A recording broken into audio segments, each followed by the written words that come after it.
Hello everyone, ఇలాంటి videos ముందుగా కావాలి అనుకుంటే వెంటనే మా ఛానల్ని సబ్స్క్రైబ్ చేసుకోండి. అప్కమింగ్ రివ్యూలోకి వెళ్ళిపోదాం. ఎపిసోడ్ స్టార్ట్ అవ్వంగానే విక్రమాదిత్యకి ఫోన్ చేస్తారు మురళి. ఏంటి బామ్మర్ది, అరవింద కోసం అన్ని చోట్ల వెతికావు, ఎక్కడా అరవింద కనిపించలేదు కదా? ఎందుకంటే నా దగ్గర సేఫ్గా ఉంది అని అంటారు మురళి. మర్యాదగా అక్క ఎక్కడుందో చెప్పు అని అంటారు విక్రమాదిత్య. అయ్యో బామ్మర్ది, అరవింద ఎక్కడ ఉంది అన్నది నేను ఎందుకు చెప్తాను, నువ్వే కావాలంటే కనుక్కో అని అంటారు మురళి. నేనంటే నీకు కోపం, నన్ను ఏదైనా చెయ్యి, మా అక్కని విడిచిపెట్టు అని అంటారు విక్రమాదిత్య. నీ సంగతి నాకు బాగా తెలుసు బామ్మర్ది, నువ్వొస్తే ఏం జరుగుతుందో నాకు తెలుసు. అందుకే నేను చెప్పింది చెప్పినట్టు చేశావు అంటే ఖచ్చితంగా అరవిందని వదిలేస్తాను. అలా కుదరదు అనుకుంటే మీ యొక్క ఉన్న ప్లేస్ని కనుక్కో అని చెప్పి ఫోన్ కట్ చేస్తారు మురళి. పాపం బాధపడుతూ విక్రమాదిత్య ఇంటికి చేరుకుంటారు. కుటుంబ సభ్యులందరూ విక్రమాదిత్య అరవింద్ని తీసుకొస్తారని ఎదురు చూస్తూ ఉంటారు. ఇంతలో విక్రమాదిత్య ఒక్కడే రావడంతో పద్మావతి ముందుకు వచ్చి, సారు వదిన ఏరి అని అడుగుతుంది.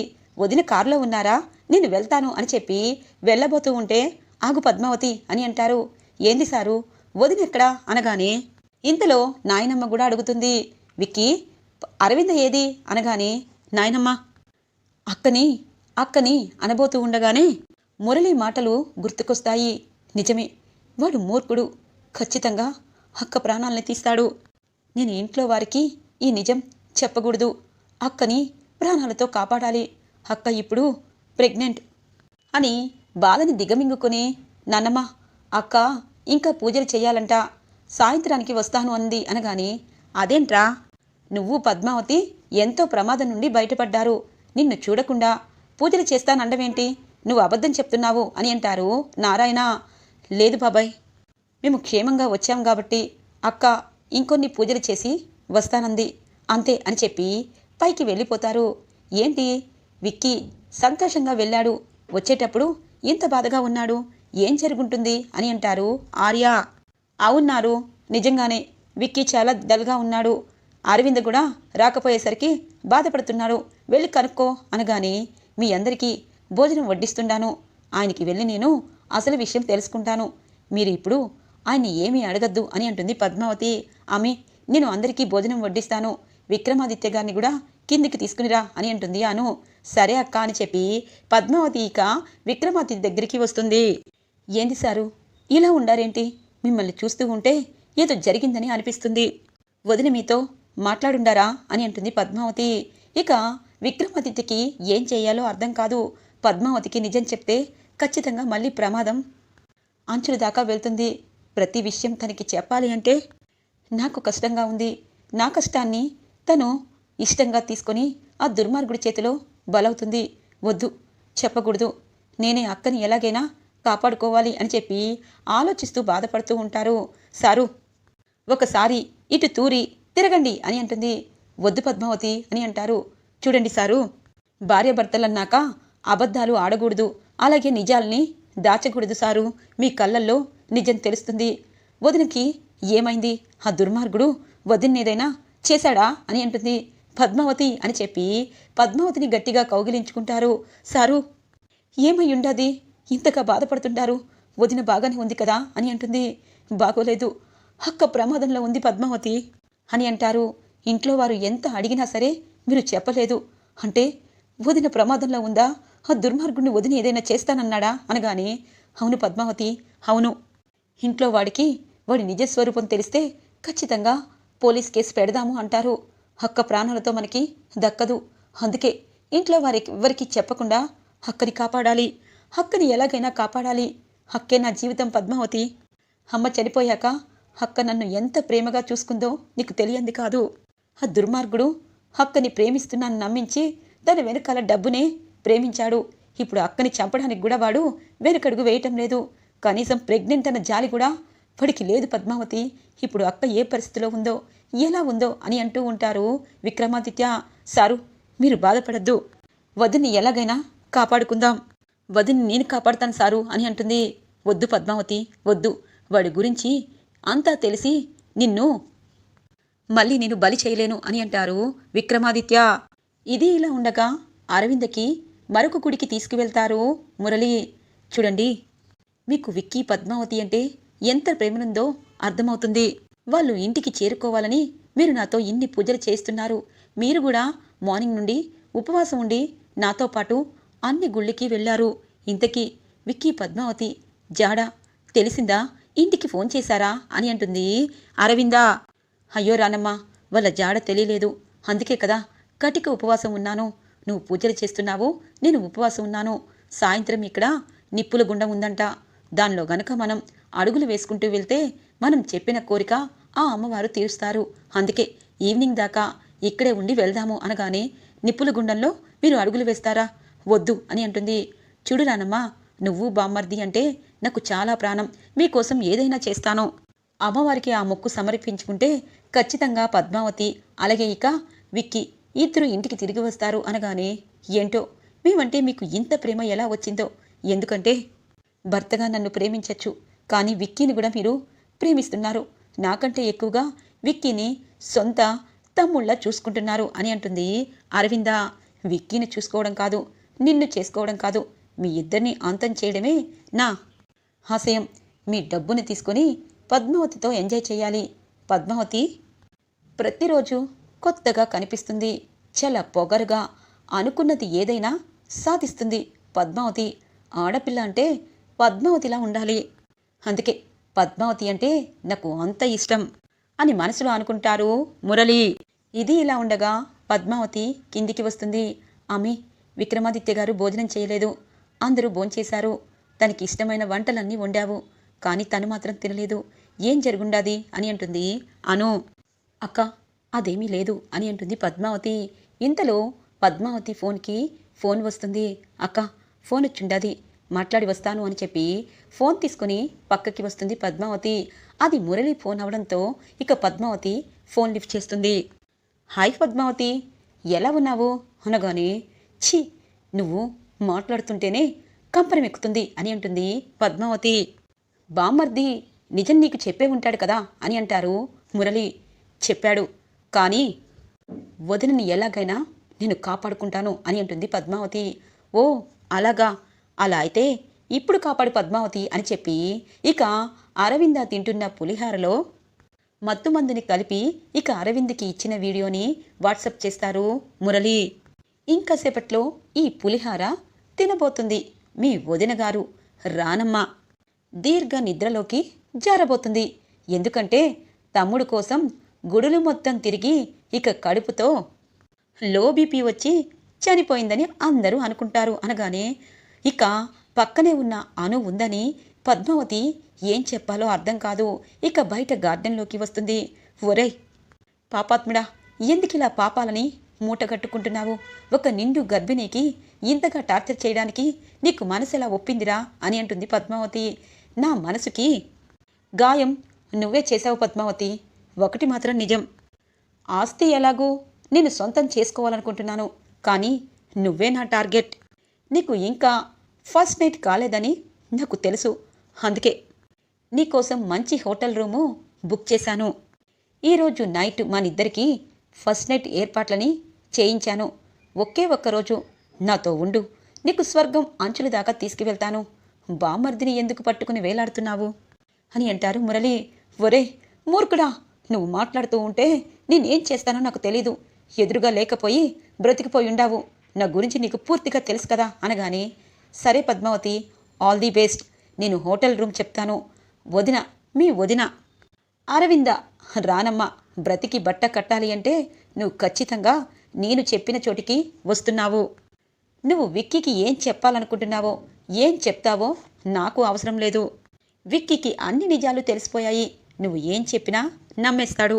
కానీ నువ్వు ఇక్కడికి వచ్చిన సంగతి ఎవ్వరికీ తెలియకుండా రావాలి. నేను అరవిందని ఎవ్వరికీ తెలియకుండా ఇంట్లో డ్రాప్ చేస్తాను. నాకు నువ్వు కావాలి, బామ్మర్దికి రానమ్మ కావాలి అని చెప్పి ఫోన్ కట్ చేస్తారు మురళి. పద్మావతికి ఏం చెయ్యాలో అర్థం కాదు.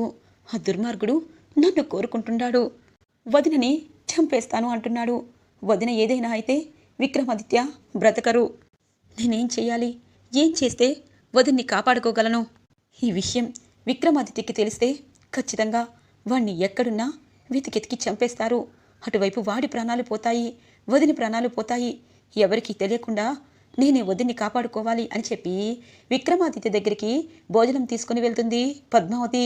ఇక విక్రమాదిత్య, పద్మావతి నాకు ఆకలిగా లేదు, అక్క ఇప్పుడు ఎలాంటి పరిస్థితిలో ఉందో నాకు అర్థం కావట్లేదు అనగానే, ఖచ్చితంగా వదిన్ని వాడు ఏమీ చెయ్యడు, రేపు తెల్లవారికల్లా వదిన మన ఇంట్లో ఉండాది అనగానే, పద్మావతి కళ ఏమైనా వచ్చిందా అని అంటారు.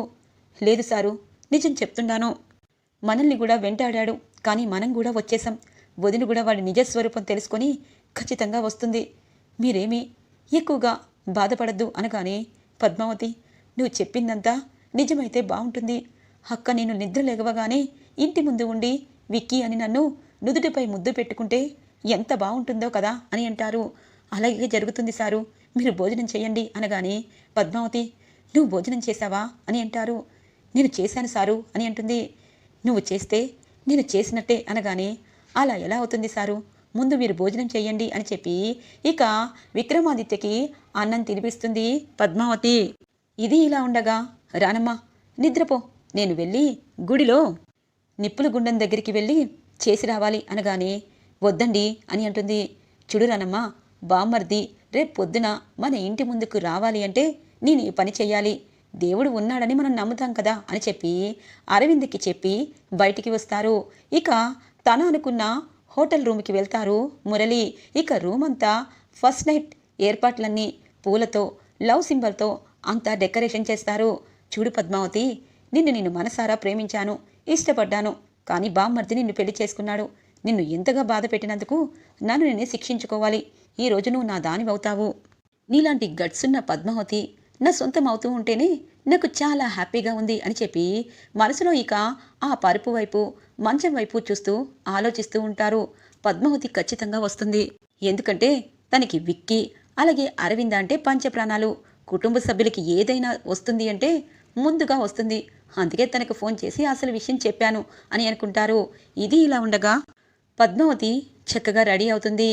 ఇక తను బయటికి వచ్చి ఆటో ఎక్కుతుంది పద్మావతి.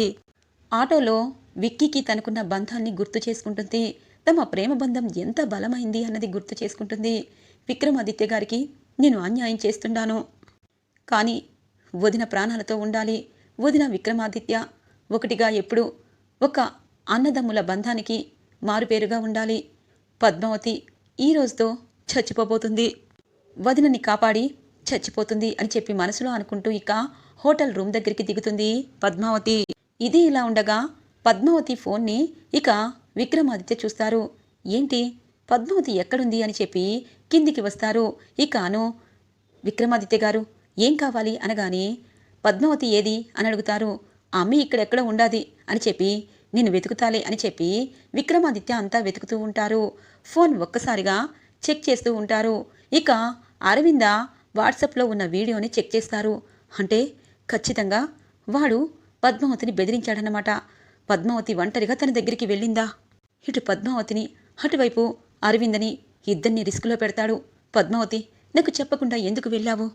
ముందు అక్క ఎక్కడ ఉంది అన్నది తెలుస్తుంది, ఈ వీడియో ఏ ఏరియాలో వచ్చింది అన్నది తెలుస్తుంది అని చెప్పి ఇక వీడియో ఎక్కడి నుండి వచ్చిందని చూస్తారు. ఇక ఖచ్చితంగా ఇక్కడి నుండి 2 కిలోమీటర్ల దూరంలో ఉంది అని చెప్పి గబగబా విక్రమాదిత్య కారులో అరవింద ఉన్న ప్లేస్కి రీచ్ అవుతారు. ఇక అక్కడున్న అన్ని ప్లేసులు వెతుకుతూ ఉంటారు.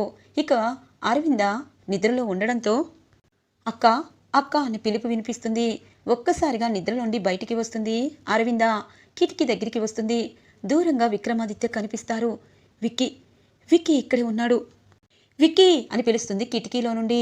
ఇక అరవింద కిటికీ నుండి చూడగానే విక్రమాదిత్య హ్యాపీగా, అక్క ఇక్కడ ఉన్నావేంటి అనగానే, అయ్యో నీకోసం మొక్కులు చెల్లించుకుంటూ ఇక్కడే ఉన్నాము. మీ బావ అనుకున్నది అనుకున్నట్టు సాధించాడు. నిప్పుల గుండంలో తను నడవాలనుకున్నాడు, అలా నడిచాడో లేదో నువ్వు కనిపించావు. పద్మావతి పద్మావతి ఎక్కడుండాది అని అడుగుతుంది. అక్క నిన్ను కాపాడుకోగలిగాను, పద్మావతి ఎక్కడుందో తెలియటం లేదు. పద్మావతి ఫోన్ తీసుకెళ్ళినా సరిపోయేది, అక్క ఎక్కడ ఉంది అక్కని పట్టుకున్నానని తెలిసేది అని చెప్పి అనుకుంటూ ఇక అరవింద దగ్గరికి వచ్చి అరవింద అలాగే విక్కీ కార్లో ఇంటికి బయలుదేరుతారు. పద్మావతిని వాడు ఏదైనా చేశాడా? వాడు ఏదైనా చేస్తే వాడి ప్రాణాలు తీసేస్తాను, అక్కని కాపాడుకున్నాను అనగానే ఇంతలో అరవింద, విక్కీ, నీకోసం పద్మావతి ఎంతగా కష్టపడిందో నీకు తెలుసా అని అంటుంది. అక్క, అన్నీ తెలుసు, ఇంటికి వెళ్ళాక అన్నీ మాట్లాడుకుందాం, నువ్వు కొంచెం సేపు రిలాక్స్గా ఉండు అని అంటారు. నాకేమైంది విక్కీ అని అంటుంది. అక్క, నీకేమీ కాకూడదని అలా అంటున్నాను, ప్రశాంతంగా ఉండక్క అని అంటారు విక్రమాదిత్య. ఇది ఇలా ఉండగా హోటల్లోకి వెళ్తుంది పద్మావతి. వదిన ఎక్కడుందో అడగాలి అని చెప్పి విక్రమాదిత్య, తెలియకుండా వచ్చుండాను, తెలియకుండానే వెళ్తాను, నా మీద ఏదైనా జరిగితే నేను ప్రాణాలు తీసుకుంటాను అని చెప్పి ఇక పై రూమ్లోకి వెళ్తుంది. ఇక పద్మావతిని చూసిన మురళి హ్యాపీగా ఫీల్ అవుతాడు. రా పద్మావతి, నిజంగా ఈ రోజు కోసమే ఎదురు చూస్తున్నాను అనగానే, దుర్మార్గుడా, ఆడవాళ్ళని అడ్డం పెట్టుకుని ఏదైనా చెయ్యాలనుకుంటున్నావు, ఇంతకీ వదిన ఎక్కడుంది అనగానే, అయ్యో అరవింద్ని ఇప్పుడే నేను ఇంటికి పంపిస్తాను అనగానే, చూడు, నీ మాటలు నమ్మడానికి నేను రెడీగా లేను, ముందు వదిన ఎక్కడ ఉందో చెప్పు, తను సేఫ్గా ఇంటికి వెళ్ళిందని తెలిసాకే ఏదైనా అని అంటుంది. ఇక సరే నేను డ్రైవర్కి చెప్పి ఇంటికి పంపిస్తాను, ఇప్పుడే నీ కళ్ళ ముందే వీడియో రూపంలో చూపిస్తాను అని చెప్పి డ్రైవర్కి కాల్ చేస్తారు. ఇక అరవింద లోపల లేదు అని చెప్పి డ్రైవర్ చెప్పడంతో ఒక్కసారిగా షాక్ అవుతారు. సార్, విక్రమాదిత్య గారు ఇప్పుడే వచ్చి తీసుకువెళ్లారు అనగానే, వాట్, విక్రమాదిత్యకి ఎలా తెలుసు అనగానే పద్మావతి ఒక్కసారిగా ఆ మాటలు వింటుంది. అంటే విక్రమాదిత్య గారు వదిన్ని కాపాడేశారు, ఇక నాకు వీడితో పనేముంది, వీడి బండారం బయట పెట్టడమే అని చెప్పి వెళ్ళబోతూ ఉండగా పద్మావతి చేతిని పట్టుకుంటారు మురళి. ఇక పద్మావతి చెయ్యి పట్టుకోనే చెంప చెల్లుమనిపిస్తుంది మురళిది. తన చేతిలో ఉన్న కారప్పొడిని కంట్లో కొడుతుంది. చూడు, వేరొకరి భార్యని కోరుకున్నా ఎంతటి వాడైనా ఖచ్చితంగా అంతం కాక తప్పదు, నీ అంతం కూడా ఈ రోజో రేపో జరుగుతుంది. ఆశ ఉండొచ్చు, అత్యాశ ఉండకూడదు. వేరొకరి భార్యని కామంతో చూసిన నీలాంటి వాడికి సరైన బుద్ధి రేపు చెప్పబోతున్నాము అని చెప్పి అక్కడి నుండి ఇంటికి బయలుదేరుతుంది పద్మావతి. ఈరోజు ఎపిసోడ్ ఇలా ఇంట్రెస్టింగ్గా ఎండ్ అవుతుంది ఫ్రెండ్స్. రాబోయే ఎపిసోడ్స్ కోసం మా ఛానల్ని సబ్స్క్రైబ్ చేసుకోండి. Thanks for watching friends.